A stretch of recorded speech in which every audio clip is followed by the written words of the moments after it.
వి gold trusted gold buyers మీరు తాకట్టు పెట్టిన బంగారాన్ని విడిపించి ఈ రోజు ఉన్న మార్కెట్ ధరకు కొనబడను 7771077720.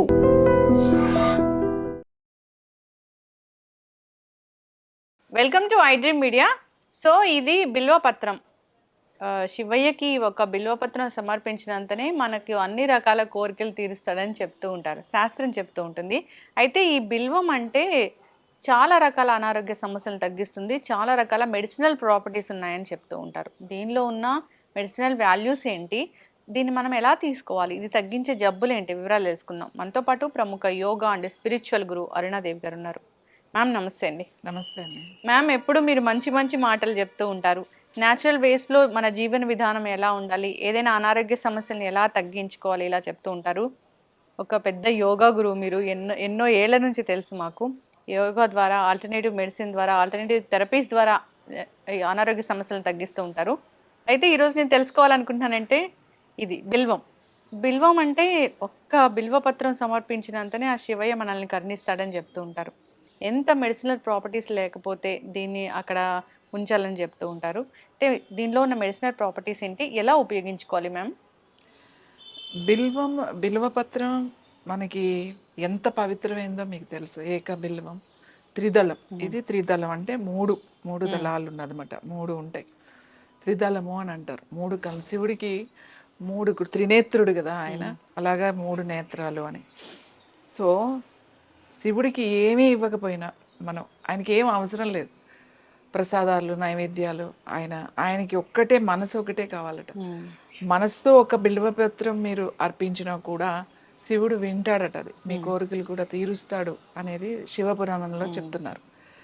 ఇది ఎంత పవిత్రమైందంటే ప్రతి శివాలయంలో ఇవాళ ప్రతి ఇంట్లో కూడా వేసుకుంటున్నారు. 1,00,000 బిల్వపత్రాల పూజ చేస్తారు. ప్రతి సోమవారం చాలామంది బిల్వపత్రాలతో శివ పూజ చేస్తారు, ఎంతో భక్తితో చేస్తారు.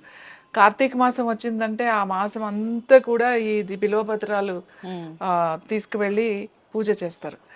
కానీ శివుడికి ఒక్క దళం ఇస్తే చాలు, ఒక గుత్తులు కోసుకెళ్ళిపోయి మీరు 1,00,000 పత్రులు 1,00,000 పత్రులు చేయడం, ఇలాంటివన్నీ కూడా ఎక్కడ కూడా ఏ పురాణంలో కూడా లేదు అసలు. ఒక్క దళం మనస్సుతో ఇమ్మన్నాడు అంతే. శివుడికి అంతకు మించి ఆయన ఏమీ అవసరం లేదు, ఆయన ఏమీ అడగడు కూడా. కానీ దాన్ని ఇవాళ ఎలా అయిపోయింది అని అంటే, ఇప్పుడు కార్తీక మాసం వచ్చిందంటే 1,00,000 పత్రుల పూజ చేస్తారు. ఏంటి బిల్వార్చన అని చెప్పేసి ఈ బిల్వాలు 1,00,000 తీసుకెళ్ళి చేస్తారు. అది మాత్రం చాలా పొరపాటు. ఎందుకంటే ఇది శివుడికి ఎంత ఇష్టమైందో ఆయుర్వేదంలో కానీ న్యాచురోపతిలో కానీ దీంట్లో మెడిసినల్ వాల్యూస్ ఎన్నో ఎన్నో ఎన్నో ఉన్నాయి ఇందులో, ఈ బిల్వంలో. ఇది మనకి అంటే హెల్త్ వైపు ఎలా ఇది పనిచేస్తుంది అనేది మనకి ఇక్కడ చేసుకుంటే, ఇది శివుడికి ఇష్టం. శివుడు అంటే రుద్రుడు, మహేశ్వరుడు, ఈశ్వరుడు అని కూడా. ఇది ఎందుకు అంత ఆయనకి ఇష్టము అని అంటే, ఇది ఈ పత్రం తీసుకోవడం వల్ల మన నాడీస్ ఎనర్జీ ఛానల్స్ ఓపెన్ అవుతాయి. ఓకే, మనకు నాడీ ఉంది కదా, సింపాథటిక్ నర్వస్ సిస్టమ్ ఉంది, అలాగే పారాసింపాథటిక్ ఉంది. తర్వాత నాడీ అంటే ఛానల్స్, ఎనర్జీ ఛానల్స్ అని చెప్తామన్నమాట. అంటే ఎనర్జీ ఛానల్స్లో ఏం సప్లై అవుతుంది అని అంటే ఎలక్ట్రిసిటీ సప్లై అవుతుంది మన బాడీకి, అది ఎనర్జీ మనకి.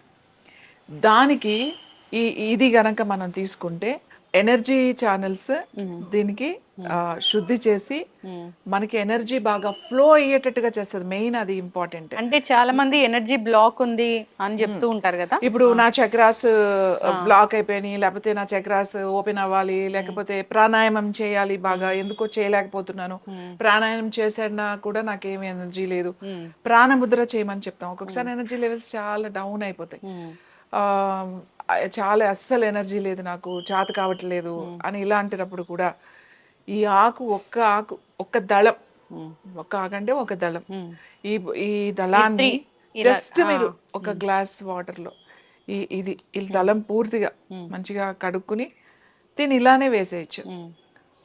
నీళ్లు మరుగుతున్నప్పుడు వేసేసి ఒక 2-3 నిమిషాల వరకు మరగాలి. మరిగిన తర్వాత స్టవ్ ఆఫ్ చేసేసి ప్లేట్ పెట్టేసేయండి. పెట్టి ఒక నిమిషం అలా వదిలేసేయండి. తర్వాత దీన్ని తీసుకుని మంచిగా వాటర్ ఏం కలపొద్దు దాంట్లో, మళ్ళీ నిమ్మకాయ తేనె ఏం అవసరం లేదు, జస్ట్ అలానే తాగండి వాటర్. కొద్దిగా మీకు ఒక చిన్న స్మెల్ ఉంటుంది, పెద్దగా ఏమి ఇది తాగలేనంత చేదు అలాంటి ఏమి ఉండవు దీంట్లో. మరగబెట్టకూడదు, కషాయం లాగా చేసేసి దాన్ని, అంటే కషాయానికి టీకి చాలా డిఫరెన్స్ ఉంది. టీ అంటే 3 నిమిషాలు 4 నిమిషాలు మరగబెడతాం, కషాయం అంటే ఒక గ్లాస్ నీళ్ళు వేస్తే అది అర గ్లాస్ అయ్యే వరకు మరగబెడితే దాన్ని కషాయం అంటాం. సో అలా తాగితే మీరు మార్నింగ్ ఒకసారి తాగగానే మీకు ఆ ఎనర్జీ లెవెల్స్ మీకు తెలుస్తుంది అన్నమాట, ఆ ఎనర్జీ ఇంప్రూవ్ అయినట్టుగా మనకి తెలుస్తుంది. అలాగే ప్రాణాయామం సరిగా జరగట్లేదు, నేను చేయలేకపోతున్నాను అనుకునే వాళ్ళకి కూడా ఇది కొంచెం గనక మనం తీసుకుంటే కొన్ని రోజులు మనకి ఆ ప్రాణాయామం చాలా కరెక్ట్గా బాగా చేయగలుగుతాం అన్నమాట. తర్వాత ఇంకా ఏంటి అని అంటే ఇది దీన్ని ఏం చేస్తారంటే చాలామంది ఇంతకు ముందు కొన్ని ఆశ్రమాలు యోగులు వాళ్ళ దగ్గరికి వెళ్ళినప్పుడు, వాళ్ళ దగ్గర ఉన్నప్పుడు దీన్ని రాత్రే అన్నం వండి ఆ అన్నంలో కొంచెం పాలు పోసి తర్వాత కొంచెం పెరుగు తోడులాగా ఇలానే త్రిదళాన్ని వేసేసి, ఎక్కువ క్వాంటిటీని బట్టి కొంచెం ఎక్కువ వేసుకుంటారు, మనం ఒక్కళ్ళకే చేసుకున్నాం అనుకోండి ఒక దళం సరిపోతుంది. సో దాంట్లో వేసేసి కొంచెం తోడు పెడతాం కదా, అలాగే తోడు పెట్టేసి రాత్రే పెట్టేస్తాం, పొద్దున్నకి అది మంచిగా పెరుగుగా అవుతుంది అన్నమాట. ఇది కూడా ఉంటుంది దాంట్లో, మంచి పెరుగుగా తయారవుతుంది. ఆ పెరుగు అన్నం అన్నమాట. మనం అది పొద్దున్నే తినేసారనుకోండి, కరెక్ట్గా 8-9 గంటలకల్లా మీరు కనుక 9 లోపల 9 దాటకుండా కనుక అది తిన్నారు అనుకోండి, సెల్ని యాక్టివేట్ చేస్తుంది అది. అది ప్రోబయోటిక్గా పనిచేస్తుంది, ఎందుకంటే మనం పెరుగు చేసాం కాబట్టి దాంట్లో బ్యాక్టీరియా వేసి, అలాగే ఇది ఉంది కాబట్టి ఇది సెల్కి వెళ్తుంది. ఇది క్యాన్సర్కి ఎందుకు మంచిది అని చెప్తాము అని అంటే, సెల్ని యాక్టివేట్ చేసే గుణం దీనికి ఉంది. ఎనర్జీ మీకు ఎక్కడుండే సెల్ నుంచి రావాలి మీకు. సో ఈ సెల్ రిపేర్కి ఇది పనికొస్తుంది. మన సెల్ని రిపేర్ చేసుకోవాలి, ఎనర్జైజ్ చేసుకోవాలి, లేకపోతే ప్రాబ్లం వచ్చింది, ఎందుకు ఇది క్యాన్సర్కి మంచిది, నేను ఇంతకు ముందు కూడా మనం మాట్లాడుకున్నాం ఇది క్యాన్సర్కి చాలా మంచిది అని.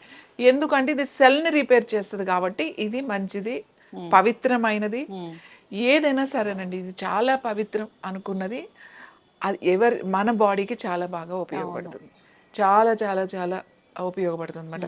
ఎనర్జీ లెవెల్స్ పెరుగుతాయి, సెల్ రిపేర్ జరుగుతుంది. అలాగే తర్వాత ఇది బీపీ, హై బీపీ అలా ఉన్న వాళ్ళకి కూడా ఇది చాలా మంచిది.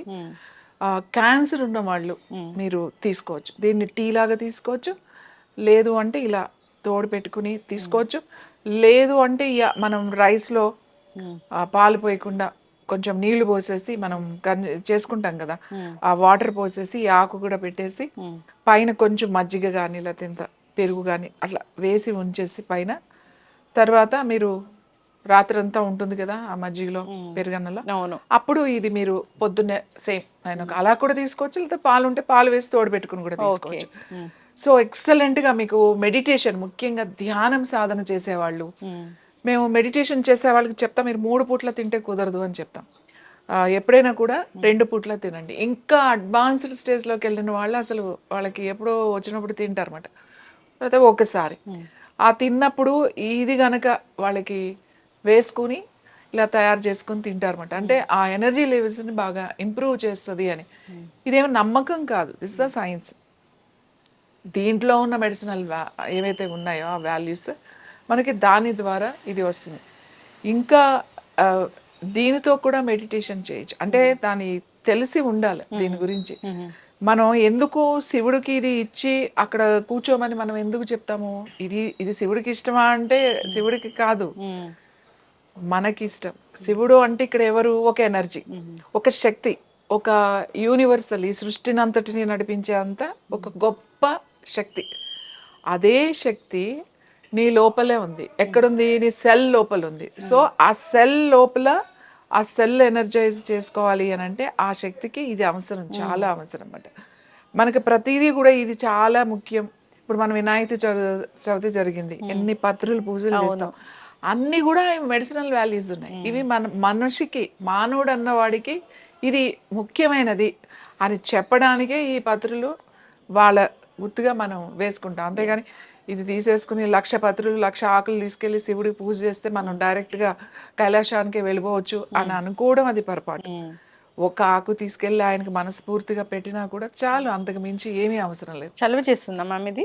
ఇది చలవ చేయడం కాదు, ఇది ఏదో బాడీని కూల్ చేస్తుందని కాదు. నేను చెప్పాను మీ సెల్ని ఎనర్జైజ్ చేస్తుంది అన్న, నేను ఎనర్జీ లెవెల్స్ని ఇంప్రూవ్ చేస్తుంది. ఎప్పుడైతే సెల్లో ఉన్న సెల్ రిపేర్ అంటే సెల్స్ దానికి మీకు ఇంపార్టెంట్ కావాల్సిన సెల్కి ఏంటంటే మనకి అన్ని మినరల్స్ కావాలి, మినరల్స్లో అన్నీ కావాలి. సో ఎప్పుడైనా దానికి ఎనర్జీ తగ్గిపోయింది అనుకోండి, సెల్ యాక్టివేషన్ తగ్గిపోతూ ఉంటుంది. నువ్వు శ్వాస ద్వారా మాత్రమే చేయగలుగుతావు. సెల్ని యాక్టివేట్ చేసుకోవాలి అని అంటే దానికి ఒక ఎనర్జీ కావాలి, ప్రాణశక్తి కావాలి. ప్రాణశక్తి రావాలి, ఎంత చేసినా మేము ప్రాణాయామం చేస్తున్నాం, ముద్రలు చేసినా, ఎంత చేస్తున్నాం రాను అనుకున్న వాళ్ళు దీనితో ఒక టీ లాగా కానీ లేకపోతే అలా కనుక తింటే మీ సాధన తెలుస్తుంది మనకు ఆ డిఫరెన్స్, ఆ ప్రాణశక్తి బాగా ఇంప్రూవ్ అయినట్టు, ఎనర్జీ లెవెల్స్ పెరిగినట్టుగా కూడా తెలుస్తుంది. ఆ సెల్ కనుక ఎనర్జీ వచ్చింది అనుకోండి, ఆటోమేటిక్గా ఈ క్యాన్సర్ ఉన్న వాళ్ళకి ఎప్పుడైతే ఈ సెల్స్ స్ట్రాంగ్ అయిపోయినాయో, ఈ క్యాన్సర్ సెల్స్ మీద ఈ మంచి సెల్స్ దాని మీద దాడి చేయడానికి అవకాశం ఉంటుంది. ఎందుకంటే మన సెల్ వీక్ అయిపోవడం వల్ల ఈ దొంగ సెల్స్ బాగా వచ్చి ఈ మంచి సెల్స్ తీసుకోవాల్సిన ఆహారాన్ని కూడా అదే తీసేసుకుని ఈ సెల్స్ని చంపేస్తుంది, ఈ సెల్స్ అన్ని మార్చేస్తుంది. కాబట్టి ఇది దానికి ఎనర్జీ పెంచడానికి, అందుకని క్యాన్సర్ ఉన్న వాళ్ళు ఇది తీసుకోండి అని చెప్తాం. అలాగే ఆశ్రమాల్లోనూ, కొన్ని ఆశ్రమాల్లో కొంతమంది యోగులు, కొన్ని అప్పట్లో వైద్యం చేసేవాళ్ళు, వాళ్ళ దగ్గరికి వచ్చిన వాళ్ళు అక్కడ ఉన్న వాళ్ళకి ఏదో ఒక సమస్యతో వస్తారు కాబట్టి వాళ్ళకి ఆ ఎనర్జీ లెవెల్స్ తక్కువగా ఉంటాయి కాబట్టి ఇలాంటివి ఇచ్చి కూడా పెట్టేవాళ్ళు. ఎస్, చక్కగా చెప్పారు మ్యామ్. అంటే దేవాలయాల్లో ఇలాంటి మహావృక్షాలని పెంచాలి, దేవుడికి ఇలాంటివి నివేదన చేయాలి, సమర్పించాలి అని పెద్దలు చెప్పారు, ఋషులు మునులు చెప్పారంటే దాని వెనక చాలా సైంటిఫిక్ రీజనే ఉంటుంది, అర్థం పరమార్థం ఉంటుంది. సో మీలాంటి గురువులు చెప్తూ ఉంటారు దాంట్లో ఉన్న సైంటిఫిక్ రీజన్ ఏంటి, ఎలాంటి మెడిసినల్ వాల్యూస్ ఉంటాయి, ఎట్లా వాడుకోవాలి, ఇది మన దైనందిన జీవితంలో ఎలా ఉపయోగపడుతుంది అని అందరూ ఫాలో అవ్వాలని కోరుకుందాం మ్యామ్. చాలా చక్కటి ఇన్ఫర్మేషన్, ధన్యవాదాలు.